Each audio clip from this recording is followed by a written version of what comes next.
ఈరోజు మనకి 3 ప్రముఖమైన దినోత్సవాలు మీ అందరికీ తెలిసే ఉంటుంది. ఒకటి ప్రపంచ యోగా దినోత్సవం, అందరికీ విపరీతమైనటువంటి పబ్లిసిటీ ఇచ్చారు కాబట్టి అందరికీ తెలిసింది అది ఒకటి. ఈరోజు ఫాదర్స్ డే, అది కూడా చాలామంది తెలుసు. ఇప్పుడు మూడోది అసలైంది ఈరోజు ప్రపంచ సంగీత దినోత్సవం, వరల్డ్ మ్యూజిక్ డే. ఈ మ్యూజిక్ డే సందర్భంగా ఏంటంటే 1982లో ఈ మ్యూజిక్ డే ఫ్రాన్స్లో ఫస్ట్ స్టార్ట్ అయింది. అది ఎందుకంటే మొత్తం ప్రపంచవ్యాప్తంగా సంగీతం ఏ దశలో ఉన్నప్పటికీ కూడా, అంటే శాస్త్రీయమైన వెస్టర్న్ ఏదైనా కూడా సంగీతం అనేది యూనివర్సల్, ప్రపంచానికి అంతటికీ ఇది యూనివర్సల్. కాబట్టి ప్రపంచ సంగీత దినోత్సవాన్ని మనం జరుపుకోవడం అనేది ఆనవాయితీ.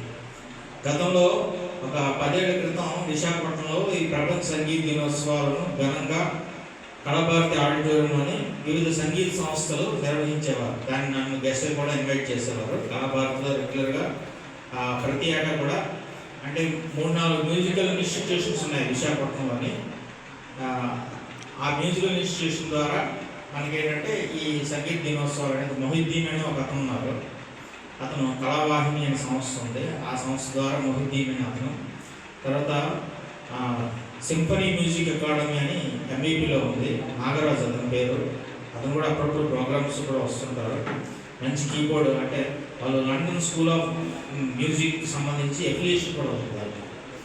సో అలాగే మేము 2011లో లిమ్కా బుక్ ఆఫ్ రికార్డ్స్ చేసాం. మ్యూజిక్ సంబంధించి ఏంటంటే 60 కీబోర్డుల మీద జనగణమన 60 కీబోర్డుల మీద, 60 సంవత్సరాల సందర్భంగా 60 కీబోర్డుల మీద 60 మంది చిన్నారులు, 6 నుంచి 16 సంవత్సరాల చిన్నారు Limca book of record certificate కూడా వచ్చింది. ఆ బుక్లో కూడా పబ్లిష్ అయ్యింది 2011లో. అంటే విశాఖపట్నంలో ఈ మధ్య రికార్డులు చాలామంది చేస్తున్నారు, కానీ మరి పబ్లిష్ అయినా అవ్వకపోయినా ఫస్ట్లో వచ్చినటువంటి రికార్డులు యాక్మి ప్రతాప్ ఒకటి, అప్పట్లో ఒకటి అతను ఏంటంటే శాంతాక్లాజ్ ఉంటుంది కదా, అతిపెద్ద శాంతాక్లాజ్ చేసి అతనికి వచ్చింది. తర్వాత వీరుమామ 24 గంటలు యాంకరింగ్ చేసి అతనికి వచ్చింది. తర్వాత మాకు వచ్చింది. మా తర్వాత విఎన్ మూర్తి గారు, అప్పుడు చనిపోయారు కదా, అతను విఎన్ మూర్తి గారు పాటలు అతనికి వచ్చింది. ఇలాగ కొంతమందికి తర్వాత ఈ కోరుకొండ రంగారావు గారు వీళ్ళందరిన తర్వాత Limca book of records, Guinness records వచ్చాయి. ఈరోజు మ్యూజిక్ డే సందర్భంగా ఈ విషయాలు మీతో పంచుకోవడానికి మీ సమయాన్ని నేను తీసుకున్నందుకు అనుకోనండి. వడ్డాది రాంబాబు గారు, నాగలోపల్లి వెంకటేశ్వరరావు గారు, వీళ్ళిద్దరూ సీనియర్ సిటిజన్స్ అయినప్పుడు కూడా ఇద్దరు అన్యోన్యంగా ఏ కార్యక్రమం అయినా కూడా చేపట్టేటప్పుడు చక్కగా ఇలాంటి కార్యక్రమాలు వారు వయసుతో నిమిత్తం లేకుండా అందరినీ ఇన్వాల్వ్ చేస్తూ కళారంగాన్ని విస్తృతంగా ప్రోత్సహిస్తున్నారు.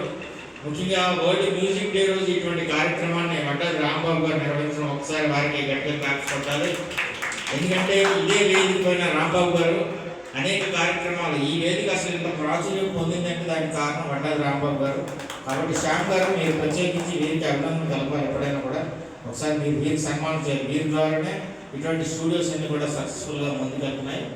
ఇలాంటి కార్యక్రమాల నిర్వహణకు సహకరిస్తున్నటువంటి కళాకారులందరికీ పేరు పేరున వరల్డ్ మ్యూజిక్ డే శుభాకాంక్షలు తెలియజేసుకుంటూ, ఎందుకంటే ఎక్కువ మాట్లాడడానికి సమయం నాకు లేదు కాబట్టి ఇంతటితో ముగిస్తూ ఈ కార్యక్రమం విజయవంతంగా కొనసాగించాలని, అదేవిధంగా కార్యక్రమాలకు, ఇలాంటి కార్యక్రమాలన్నింటికీ నిత్యం వ్యాఖ్యాతగా ఉచితంగా సంగీతం పట్ల మక్కువతో, సంగీతంగా సాహిత్యం కాదు వివిధ సాంస్కృతిక కార్యక్రమాలన్నింటికీ కూడా అనునిత్యం చేసినటువంటి శ్యామ్ సుందర్ పట్నాయక్ గారు, వీరికి ప్రత్యేకంగా మనందరం ప్రార్థన.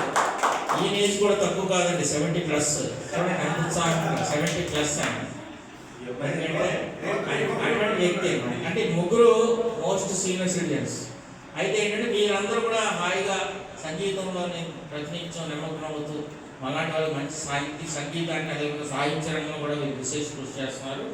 వీరు కూడా భగవంతులు ఆయుర ఆరోగ్య ఐశ్వర్యాలు ఇస్తూ సంగీత దినోత్సవ వేడుకలాగా 100 ఏళ్ల పాటు అందరూ నిర్వహించాలని కోరుకుంటూ, ప్రతి సంవత్సరం 6 కార్యక్రమాలు 50 సీట్ల ద్వారా మీరు మాత్రం ప్లాన్ చేసుకుని ఒక కార్యక్రమాన్ని చేపట్టాలని చెప్పి మనస్ఫూర్తిగా కోరుకుంటూ, విద్యోపాలు మీ అందరికీ మరొకసారి కృతజ్ఞతలు. మీ సన్మూర్తి, నమస్కారం. Thank you.